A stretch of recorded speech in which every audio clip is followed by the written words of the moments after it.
السلام عليكم ورحمة الله وبركاته، اللهم صل وسلم وبارك على سيدنا محمد. اللهم ارحم أمي وأبي وجميع أموات المسلمين، اللهم آمين. وحشتوني جدًا، أجدع أخوات في الدنيا، وحشتوني بجد أوي، أوي، أوي. ما تنسوش تتفاعلوا على الفيديو ده كتير، النهارده يوم مش عادي، يوم عيد ميلاد وعد بنوتي. بس دوّة اليوم اللي أنا باصوّر فيه ده قبل يوم عيد الميلاد بيوم، أوكي. صحابها جُم قبليها بيوم. رضوى ورودي، زي ما أنتم شايفين كده قعدوا ساعدوها ونضّفوا بقى مكان عيد الميلاد، وشالوا سجاجيد وعلّقوا الزينة والبلالين. كان يوم طويل جدًا، جدًا، بس أنا حبيت إن أنا أخلّي الفيديوهين مع بعض، يوم قبل عيد الميلاد بيوم، يوم عيد الميلاد، تمام. أنا باورّيكم كل التجهيزات. أنا طبعًا ما جبتش يعني زينة over، ولا حبيت إن أنا أكلّف التكاليف اللي إحنا بنشوفها كده، اللي هي يعني مُبالغ فيها. لإن يعني العيشة بقت صعبة يا جماعة، العيشة بقت صعبة، وأنتم زي ما أنتم عارفين أنا مش باتربّح من القناة ديّة جامد عشان أقدر أصرف عليها، تمام. بس أنا في الطبيعي وفي العادي أنا لو باتربّح من القناة أكيد هاعمل session، هاجيب حد يعمل لي الحيطة ديّة ويزوّقها لي، وهاجيب بقى تُرَط والحاجات اللي إحنا بنشوفها في القنوات التانية وكده الكبيرة. إن شاء الله ربنا يسهّل كده بيكم، إن شاء الله هاوصل وهاكمّل. اتفاعلوا على الفيديو بتاعي واعملوا share كتير على الفيديو عشان يتشاف، وأهم حاجة اللايك، اللايك بيرفع على فكرة الفيديو جدًا. طبعًا رضوى ورودي تعبوا جدًا، جدًا في اليوم دوّة، أهو زي ما أنتم شايفين. إحنا حبّينا نعمل جزئين. أنا كنت هاجيب صراحة أبيض وأسود، بس ما لقيناش اللون الأسود من الستاير، فجِبنا الستارتين كده. هي مايلة شوية، بس أنا مش هاظهر صراحة خالص، لإن أنا ما كنتش قادرة صراحة أجهز للتصوير والكلام ده كلّه. بس كده عملنا 1 و3، 13. العمر كلّه ليكِ حبيبة قلب ماما إن شاء الله. يعني تحققي كل اللي أنتِ نِفْسِك فيه في حياتِك، وأنا معاكِ وفي ضهرِك وجنبِك يا قلب أمِّك أنتِ. أنا بافرح جدًا، جدًا، يعني أنا فجأة لقيت نَفْسي عندي بسم الله ما شاء الله 4 أولاد، أو من ضمنهم عروسة زي ما أنتم شايفين 13 سَنة، وابني الكبير 15 سَنة. فربنا يخلّيهم لي يا رب ويبارك لي فيهم، وطبعًا حيّوتة وعبد الرحمن. حبّينا نعمل إحنا بقى إيه، البلالين بقى بذوقنا إحنا بقى. وعلى فكرة ده كُلّه ذوق البنات وذوقي معاهم. حطّينا كده واحدة وواحدة، تمام. أنا كنت صراحة كنت هاعملها زي شكل البوابة، يعني مدوّرة كده، بس هُم قالوا لي: "لأ، خلّيها كده من غير بوابة." تمام. وطبعًا عمّالة بقى طبعًا تتشرّط وتقول لي: "لأ، ومش عايزة دي وعايزة دي." خلّوها تتدلّع. بعد عيد الميلاد هاطحنها في الشقة. بُصّوا بقى إحنا بقينا محتارين 1 و3 نعلّقهم إزاي. فضلوا البنات يقولوا لي فتلة في الحيطة وننزّلها كده. بس أنا أخيرًا بقى عملتها بالشكل ده. يعني طبعًا أنا ساعدتهم كتير، بس ما ظهرتش أنا في اليوم دوّة خالص، خالص، لإني زي ما أنا قُلت لكم كنت هلكانة جدًا، جدًا، وراجعة من الgym ومش قادرة أظهر بجد، ومش قادرة إيه، يعني حتى الواحد لمّا بيظهر في الكاميرا وكده لازم يكون مستعد ليها. أنا ما كنتش مستعدة خالص. بعد بقى ما خلّصوا كده كانوا جعانين جدًا، وأنا في اليوم ده ما كنتش عاملة أكل خالص، فقُلت لهم خدوا انزلوا هاتوا اللي أنتم عايزينه. جابوا كشري زي ما أنتم شايفين، وجابوا برضه بقية الحاجة، بقية حاجة عيد الميلاد، لإن كان ناقص بلالين وكده. كانت هي قالت لي: "لأ يا ماما أنا عايزة أعمل بلالين في السقف كده." قُلت لها: "أوكي تمام، يعني اتدلّعي، اتدلّعي يا دلال، اتدلّعي، الليلة ليلتِك." فبس أنا ما حبيتش إن أنا أضايقها في أي حاجة، وبعتنا وهُم بيجيبوا الأكل، جابوا البلالين وأنا نفختها عقبال ما أكلوا واتغدوا. وعلّقتها بالطريقة ديّة أهي. بُصّوا زي ما أنتم شايفين كده، كان شكلها لطيف جدًا وحلو. أنا ما عملتش في الشقة كلّها، أنا عملت بس في الجزئية اللي هي فيها خلفية الحيطة اللي هتبقى فيها إيه، التورتاية وعيد الميلاد وكده. أنا كنت مبسوطة جدًا، جدًا إن هي وعد فرحانة، وربنا يفرّح كل بناتنا يا رب ويحرسهم ويحميهم يا رب، ونشوفهم إن شاء الله في أحسن حال. بجد، بجد يعني الواحد لمّا يحس إن هو ما لوش حد في الدنيا، فربنا يبارك يا رب في جوزي وأولادي، هم دول عوضي في الحياة، وهي دي دعوة أمي وأبويا الله يرحمهم، إن هو عوّضني بعيلة صغننة زي جوزي وال4 أولاد، ربنا يخلّيهم لي يا رب. هنا بقى بعد ما تعبوا قعدوا زي ما أنتم شايفين كده، أنا ما سِبتهمش في حالهم، يعني أنا باصوّر كل حاجة حصلت اليوم ده. أهو بُصّوا البنات كانوا مبسوطين جدًا، وأنا كنت فرحانة إن هُم مبسوطين. بس كده، هو ده قبل يوم عيد الميلاد بيوم، قبليها بيوم. طبعًا كنت جايبة لهم برضه عشان يوم عيد الميلاد ياكلوا وكده، هُم كان في تقريبًا بنات ما شاء الله كتير جاية الوعد في عيد ميلادها، جِبت بانيه زي ما أنتم شايفين وتبّلتها التتبيلة، كل التوابل بتاعتِك حطيها ولو في مستردة حطي مستردة، بس أنا ما كانش عندي. تمام، وملح وتوابلي، وادعك، ادعك، ادعك، ادعك، ادعك، وبيّتي التتبيلة ليلة كاملة. أنا عايزة أقول لِك إن البانيه ده حرفيًا طعمه تحفة، غير أي بانيه إنِّك أنتِ تتبّليه وتعمليه في نفس الوقت.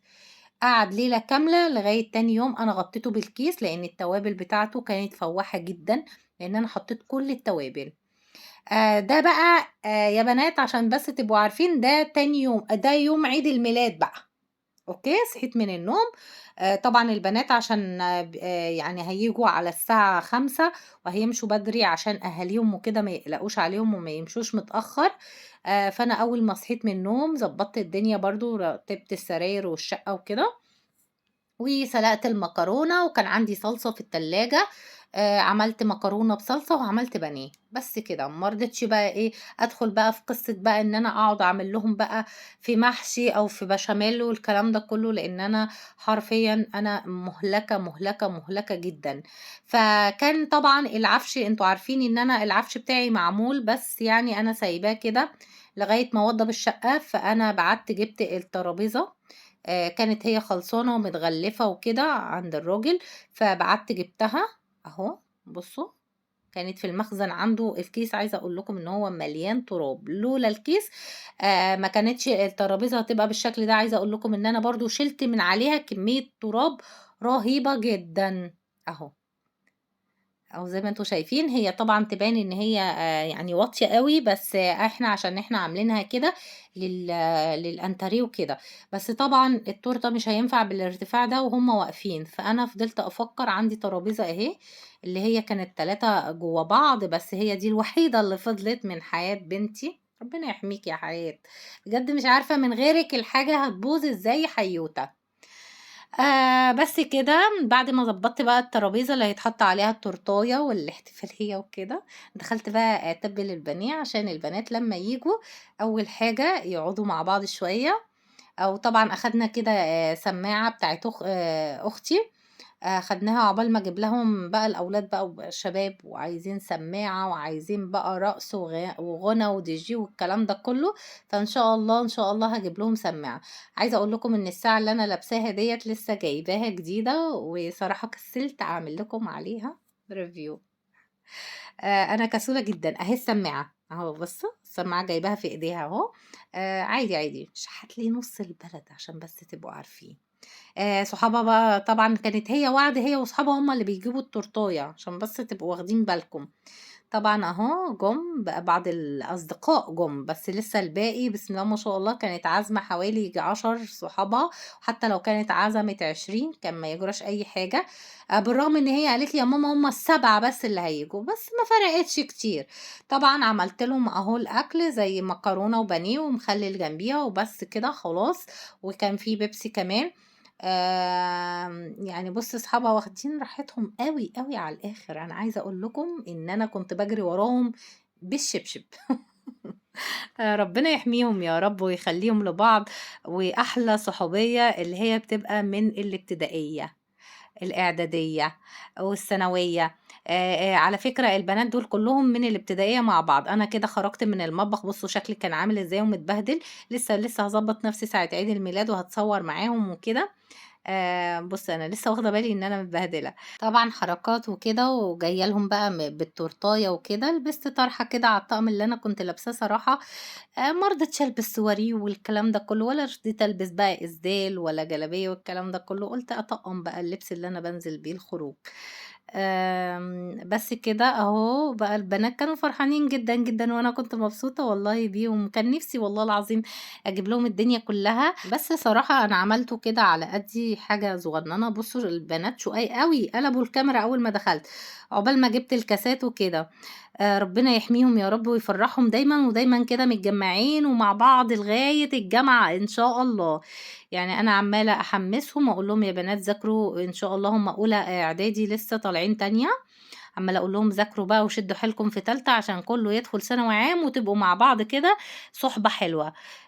طبعًا البنات بتشجّع بعضها ويا ريت يغيروا كمان من بعض في المذاكرة، أدام هيغيروا من بعض في المذاكرة أنا ما عنديش أي مانع يغيروا. هنا بقى بيرقصوا عرباوي، عرباوي. عايزة أقول لكم إن البنات شُقاي جدًا، ربنا يحميهم يا رب. أنتم عارفين لو سِن أصغر من كده كنت قدرت أسيطر عليهم أكتر من كده، وما كنتش قادرة أسيطر عليهم. وبُصّوا بقى فاجئتهم إن كل واحدة فيهم هتقول كلمة الوعد، تعالوا نشوف قالوا إيه. معلش بس يا ريتاج تقولي إيه الوعد في يوم زي ده؟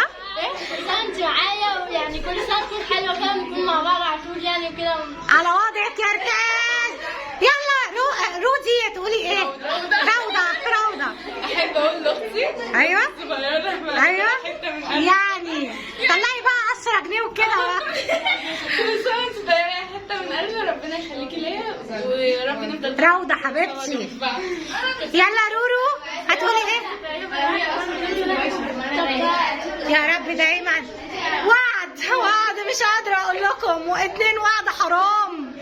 كل سنه وانت طيبه حبيبتي كل سنه وانت معانا ودايما مبسوطه وعشان حبيبتي 18 سنه حبيبتي يا وعد. جنى تقولي إيه الوعد؟ كل سنه وهي معايا كل سنه وهي طيبه حركات الأطفال.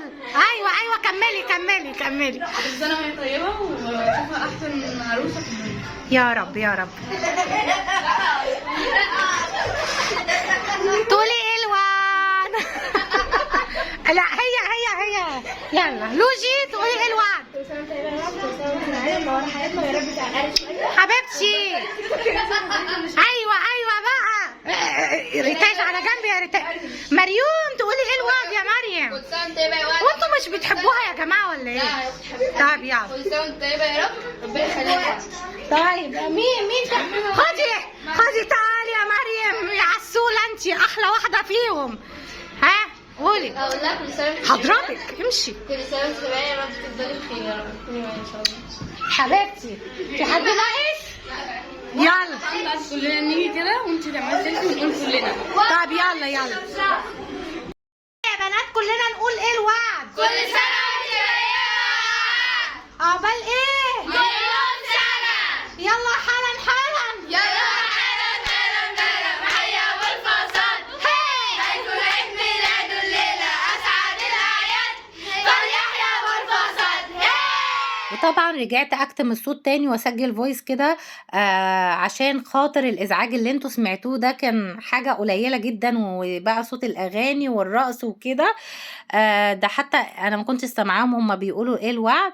عايزة اقول لكم ان اليوم كان جميل جدا جدا فرحوا وانبسطوا وكانوا مبسوطين جدا ببعض وانا كنت مبسوطة والله بيهم قوي. يعني هما شقاي بس ربنا يحميهم يا رب.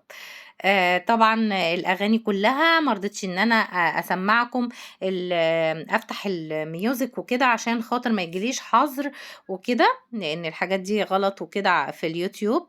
بقى بينا دلوقتي البنات بعد ما هيخلصوا هنطفي الشمع وهنضرب بقى الفرقعة بتاعت الزينة ديت. عايزة اقول لكم ان هم كسروا لي الحامل بتاعت الرينج لايت بس يلا مش مشكلة فداكم يا بنات اهم حاجة تكونوا انبسطتوا. تنسوش لو وصلتوا للحتة دي تحطوا لايك لاختكم عشان التفاعل على القناة يزيد. يلا بينا.